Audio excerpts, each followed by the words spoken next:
Hi, welcome to the fourth video in our Asia Pacific MVP series. My name is Benjamin Hodge from Kemp Technologies, and today with me I have Sofiane Behraoui from Dimension Data's Cloud Services Unit. So thank you very much for joining me today, Sofiane. Thanks, Ben, for having me. So first of all, just to set the background for people, you've been working for many years now in helping people move to various cloud adoption models. So could you just tell us a little bit about some of the main differences between these terms we hear, such as cloud, hybrid, and the different methodologies and options available? Well, I'm glad you asked the question, Ben, because I think definition is quite key and the different models in cloud. So if we start with the full cloud or public cloud, the question you need to ask yourself basically is how much sharing you are comfortable with. So the public cloud is on the extreme end of the spectrum, whereby you share everything. Therefore, the cost of servicing are quite low. If you go on the other end, the private cloud model, the level of sharing is close to zero. Therefore, the cost of servicing is higher. And then in between, we can put the hybrid cloud, and there's different flavors and variations and solutions that offer different value adds and different costs of servicing, depending on what you want to achieve. For example, to satisfy a data sovereignty requirement, so you might want to have some of your cloud within your country and some of it outside, depending on workloads or population or type of data. So this is really the three different models that we see in the market. So customers are in different stage of their journey, and some of them try to jump into the public cloud immediately. However, what we see is there is more of a progression between those models. Okay. So when people are trying to decide what's right for them and what stage they're at, what are some of the questions they need to ask themselves to really make that decision on how comfortable they are and possibly what they can do under the legislative environment that they're operating in? There's different questions they need to ask themselves, and as IT specialists as well, we need to advise and guide our clients and partners in the right direction. So first of all is, do they want to run and own the assets and manage the platform themselves? So that those questions will dictate which model you want. Obviously, if you don't want to own any assets, you don't want to run the platform, public cloud might be the best fit, as an example. If you want to own the assets or run it yourself for whatever reasons, could be regulatory or compliance, then a private cloud or hybrid solution would be the best. And then the second question is something I've covered just before, is the level of sharing. Different clients, different companies are comfortable with different levels of sharing. You'll find some industries where they are still quite old-fashioned, I'd say. They would require quite a high segregation at the physical level, so need to have separate racks, separate network appliances. Some other companies would be satisfied by segregation at the logical layer. So those questions really defines which model you're going to go after. So Sofiane, with any move to a cloud model and adopting these type of methodologies and services, I think increasing service availability and also the level of service and access to applications are some of the key drivers that people are looking to achieve. So what do people need to take into consideration to make sure they actually achieve those outcomes in reality and don't just become another cloud adoption horror story? I think most companies need to, again, start defining those service availability with their partner or service provider first, to make sure there's a greater alignment in terms of expectation of service availability or access or feature wise. Because again, we cannot apply old paradigms from the IT outsourcing days or managed services days or even in-house models. Because when you go to the cloud, there's a lot of things that are abstracted from you. So you might not be able to monitor the compute layer or the storage layer. This is the whole purpose of cloud, right? So we need to define that at the application and workload level, in my opinion.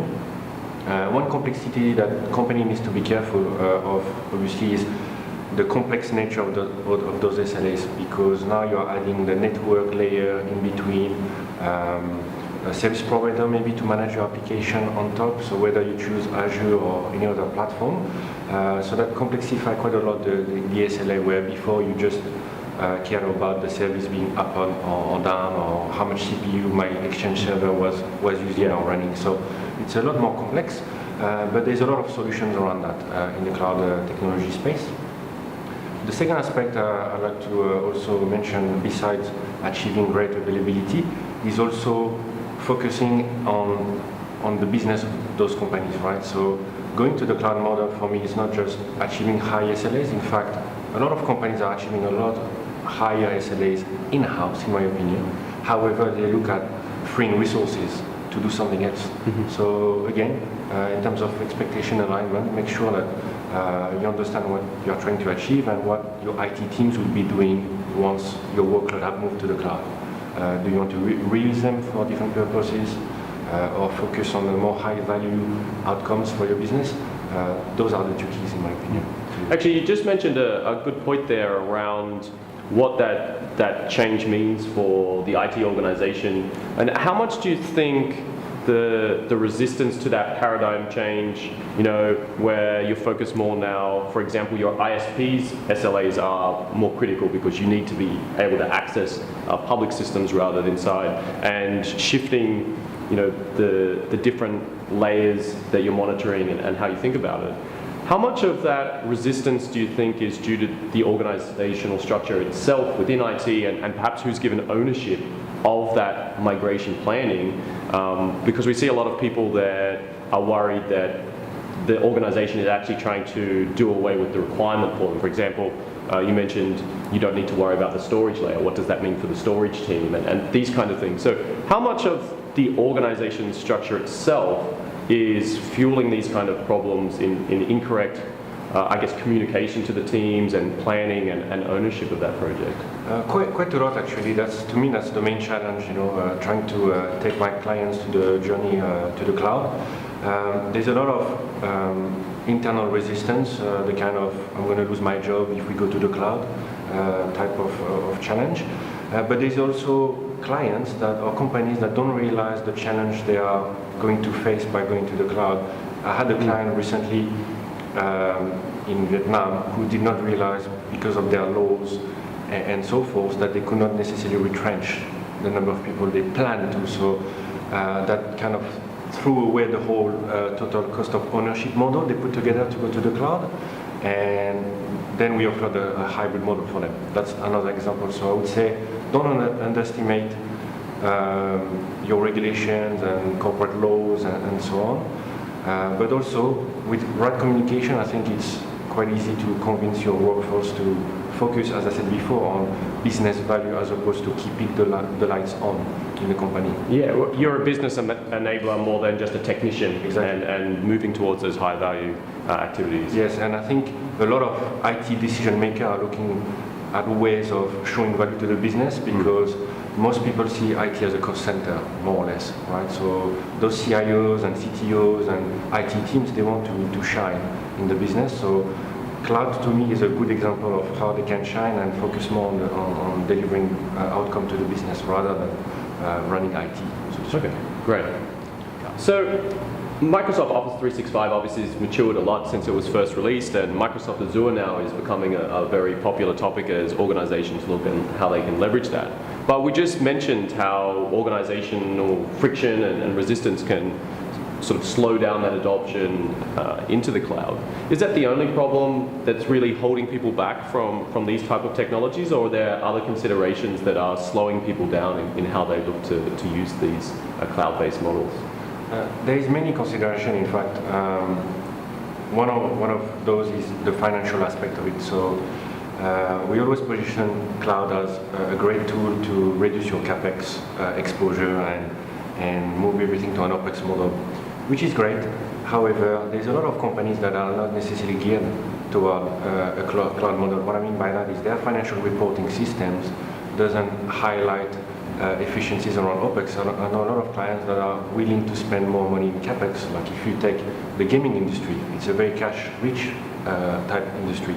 So they don't necessarily benefit from a cloud model. In fact, it's quite at a disadvantage if you think about it. So it's important to know that aspect, because when you move to the cloud, it's a subscription model. So you pay as you use. And I've seen just through other projects myself too, in a lot of different countries, the way that their budget is also around a CapEx model. So the IT department can't amortize that it's spend it or lose it kind of thinking, which really does limit their options there. Correct. So it's very critical to educate our client if you're a service provider or a Microsoft partner, and work closely with them to make sure that that's not going to be a roadblock. There's ways around it, and you can work around that. Data sovereignty is another big one. We talk a lot about data sovereignty, and I think it's quite misunderstood in both sides of the fence, on the service provider but also the client side. I've worked with many partners that believed they had to do certain things to satisfy their regulatory bodies or industry regulations.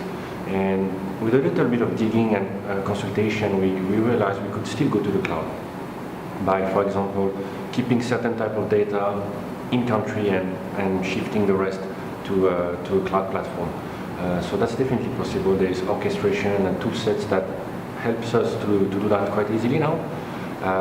There is telco cost as well. So especially in Asia. In Asia, telcos communication are quite expensive, Middle East as well. So again, you can pitch cloud all the way you want, but you add a new cost center to those companies, which is the telecommunication cost to have that traffic go there. And then there is internal organizational changes around where do I shift my workforce, right? A lot of those TCO models or ROI model around cloud assumes you're going to shift your workforce to do something else or potentially retrench them. So it's quite a sensitive matter, as you can expect, and that has to be taken into account because certain countries don't allow retrenching in certain ways. So that could be an inhibitor or roadblock to your cloud adoption.